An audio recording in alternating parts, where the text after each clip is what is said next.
do you become a private investigator in Australia? To become a private investigator in Australia, you need to study a Certificate 3 Investigative Services qualification, no matter what state or territory you live in. So once you've studied and successfully completed that qualification, you can then apply to your state licensing authority in order to gain your private investigator's licence. Now, each state has a different state licensing authority. In Australia, each state is in charge of investigation or security or jockeys or real estate agents, that sort of thing. It's not a national system, so it depends on where you live, on who you apply to, and at the end of this video there is a list of those organisations that apply to your state or territory. Is this qualification a nationally recognised qualification? Yes, this qualification is a nationally recognised qualification, and we have been teaching it at the Australian Security Academy for 18 years, and over 4,000 people have graduated from that qualification during that time, supplying professional support services to investigation agencies throughout Australia and the Southeast Asian region. How long does it take to complete the Certificate 3 in Investigative Services? The Certificate 3 in Investigative Services is a 375-hour course. It's self-paced, and I've had people take up to 2 years to complete it. That's okay. Some people will complete it in 6 months. Everybody is balancing their work life, their spiritual life, their family life and their recreational life, and it's up to the individual to allocate their hours that they can, either weekly or monthly, to completing the course. What is in the Certificate 3 Investigator course? There are 15 units of competency in the Certificate 3 Investigative Services course.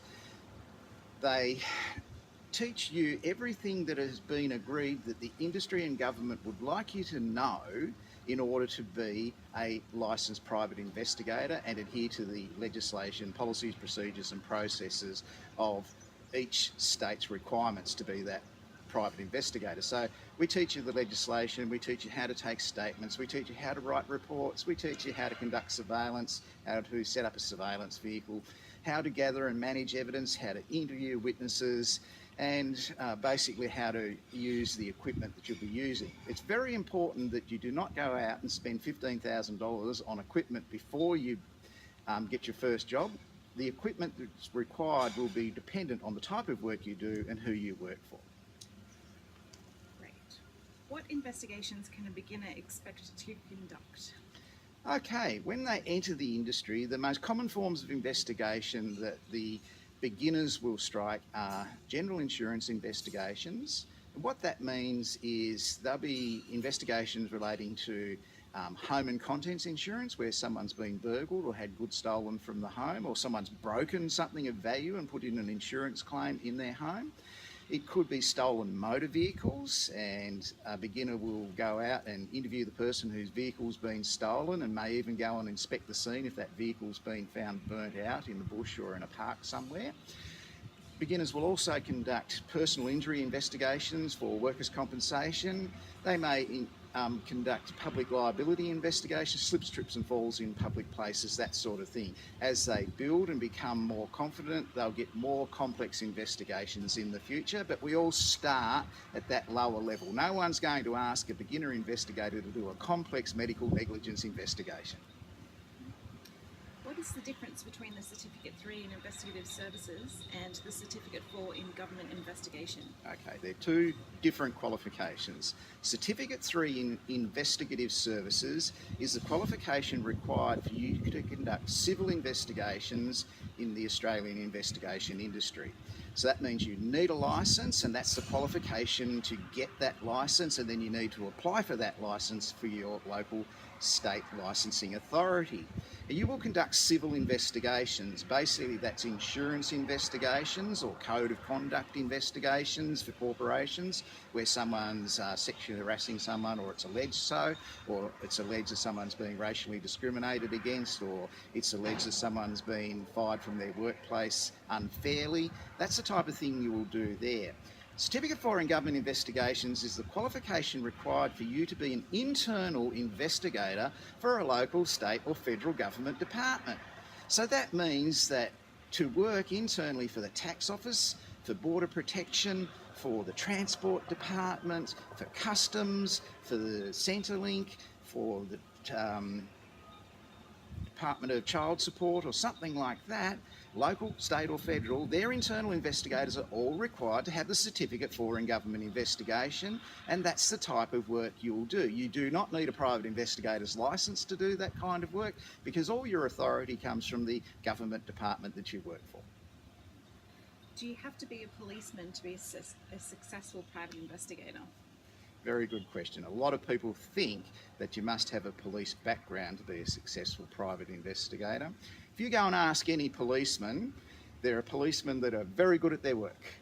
There are police people that are very bad at their work too. So it's not so much what your career was before you enter into becoming a private investigator, it's how determined you are to be successful at it. I'll give you a classic example. It can be common for trained police officers to think they're looking for a crime or a suspect or someone to arrest in relation to civil investigations.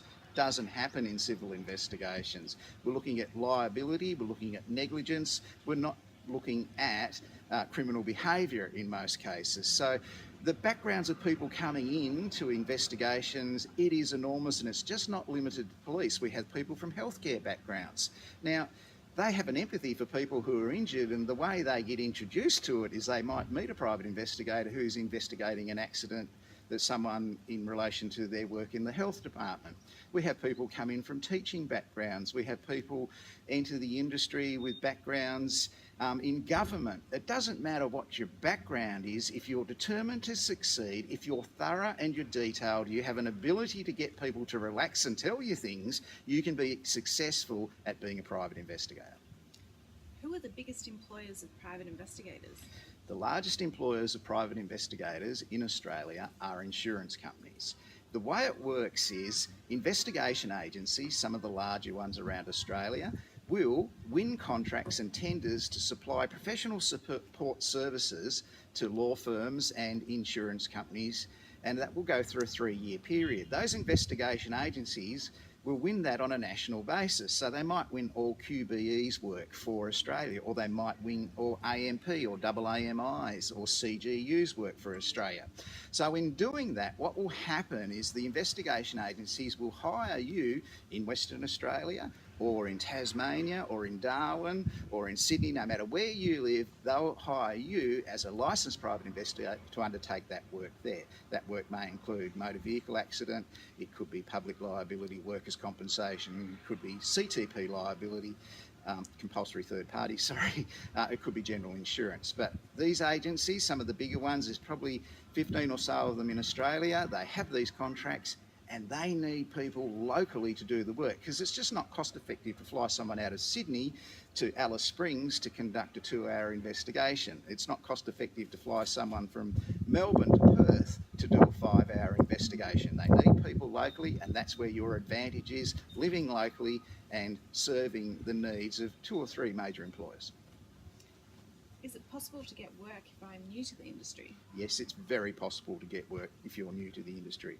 Now, the reason for that is investigation agencies want to develop talent, and they have been doing that in Australia for the last 50 years. They know how to do it. They know if they can develop your skills and get you up to being very good at statement taking, report writing, and being able to complete that in a timely fashion to the standard required, and they will support you in doing that by giving you extra internal training, that sort of thing. If they support you, they will guide you and employ you and grow your career with them, because if you're successful, so are they.